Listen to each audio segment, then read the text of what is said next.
ओम श्री परमात्मने नमः। संक्षिप्त पद्म पुराण भूमिखंड। शिव शर्मा द्वारा अपने पुत्र यज्ञ शर्मा तथा वेद शर्मा की परीक्षा लेने की कथा। सूत जी कहते हैं, पश्चिम समुद्र के तट पर द्वारका नाम से प्रसिद्ध एक नगरी है। वहां योग शास्त्र के ज्ञाता एक ब्राह्मण देवता सदा निवास करते थे। उनका नाम था शिव शर्मा। वे वेद शास्त्रों के अच्छे विद्वान थे। उनके 5 पुत्र हुए जिन्हें शास्त्रों का पूर्ण ज्ञान था। उनके नाम इस प्रकार हैं: यज्ञ शर्मा, वेद शर्मा, धर्म शर्मा, विष्णु शर्मा तथा सोम शर्मा। ये सभी पिता के भक्त थे। द्विजश्रेष्ठ शिव शर्मा ने उनकी भक्ति देखकर सोचा, प्रीत भक्ति पुरुषों के हृदय में जो भाव होना चाहिए वे मेरे इन पुत्रों के हृदय में है या नहीं, इस बात को बुद्धिपूर्वक परीक्षा करके जानने का प्रयत्न करूं। शिव शर्मा ब्रह्मवेत्ताओं में श्रेष्ठ थे। उन्हें उपाय का ज्ञान था। उन्होंने माया द्वारा अपने पुत्रों के सामने एक घटना उपस्थित की। पुत्रों ने देखा उनकी माता महान ज्वर रोग से पीड़ित होकर मृत्यु को प्राप्त हो गई। तब वे पिता के पास जाकर इस प्रकार बोले, तात, हमारी माता अपने शरीर का परित्याग करके चली गई। अब उसके विषय में आप हमें क्या आज्ञा देते हैं? द्विजश्रेष्ठ शिव शर्मा ने अपने भक्ति परायण ज्येष्ठ पुत्र यज्ञ शर्मा को संबोधित करके कहा, बेटा, इस तीखे हथियार से अपनी माता के सारे अंगों को टुकड़े टुकड़े करके इधर उधर फेंक दो। पुत्र ने पिता की आज्ञा के अनुसार ही कार्य किया। पिता ने भी यह बात सुनी। इससे उन्हें उस पुत्र की भक्ति के विषय में पूर्ण निश्चय हो गया। अब उन्होंने दूसरे पुत्र की प्रीत भक्ति जानने का विचार किया और वेद शर्मा के पास जाकर कहा, बेटा, मैं स्त्री के बिना नहीं रह सकता। तुम मेरी आज्ञा मानकर जाओ और समस्त सौभाग्य संपत्ति से युक्त जो स्त्री मैंने देखी है उसे मेरे लिए यहां बुला लाओ। पिता के ऐसे कहने पर वेद शर्मा बोले, मैं आपका प्रिय कार्य करूंगा। यूं कहकर वे पिता को प्रणाम करके चले गए और उस स्त्री के पास पहुंचकर बोले, देवी, मेरे पिता तुम्हारे लिए प्रार्थना करते हैं। यद्यपि वे वृद्ध हैं तथापि तुम मेरे अनुरोध से उन पर कृपा करके उनके अनुकूल हो जाओ। वेद शर्मा की ऐसी बात सुनकर माया से प्रकट हुई उस स्त्री ने कहा, ब्राह्मण, तुम्हारे पिता बुढ़ापे से कष्ट पा रहे हैं, अतः मैं कदापि उन्हें पति बनाना नहीं चाहती। उन्हें खांसी का रोग है, उनके मुंह में कफ भरा रहता है। इस समय दूसरी बीमारियों ने भी उन्हें पकड़ रखा है। रोग के कारण वे शिथिल एवं आर्त हो गए हैं।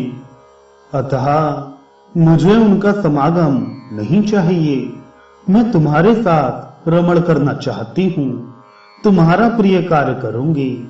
तुम दिव्य लक्षणों से संपन्न, दिव्य रूपधारी तथा महान तेजस्वी हो, अतः मैं तुम्ही को पाना चाहती हूँ।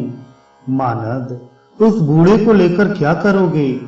मेरे शरीर का उपभोग करने से तुम्हें समस्त दुर्लभ सुखों की प्राप्ति होगी।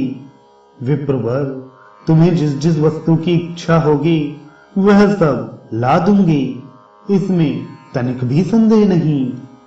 यह महान पापपूर्ण अप्रिय वचन सुनकर वेद शर्मा ने कहा, देवी, तुम्हारा वचन अधर्म युक्त, पाप मिश्रित और अनुचित है। मैं पिता का भक्त और निरपराध हूँ, मुझसे ऐसी बातें ना कहो। शुभे, मैं पिता के लिए ही यहाँ आया हूँ और उन्हीं के लिए तुमसे प्रार्थना करता हूँ। इसके बाद दूसरी बात कोई ना कहो। मेरे पिताजी को ही स्वीकार करो। देवी, इसके लिए तुम चराचर प्राणियों सहित त्रिलोकी की जो वस्तु चाहोगी वह सब निसंदेह तुम्हें अर्पण करूंगा। अधिक क्या कहूं, देवताओं का राज्य आदि भी यदि चाहो तो तुम्हें दे सकता हूं। स्त्री बोली, यदि तुम अपने पिता के लिए इस प्रकार दान देने में समर्थ हो तो मुझे इंद्र सहित संपूर्ण देवताओं का अभिदर्शन कराओ। वेद शर्मा बोले, देवी, मेरा बल, मेरी तपस्या का प्रभाव देखो। मेरे आवाहन करने पर ये इंद्र आदि श्रेष्ठ देवता यहाँ आ पहुंचे। देवताओं ने वेद शर्मा से कहा, दुष्श्रेष्ठ, हम तुम्हारा कौन सा कार्य करें? वेद शर्मा बोले, देवगण, यदि आप लोग मुझ पर प्रसन्न हैं तो मुझे अपने पिता के चरणों में पूर्ण भक्ति प्रदान करें। एवं मस्तु कहकर संपूर्ण देवता जैसे आए थे वैसे लौट गए।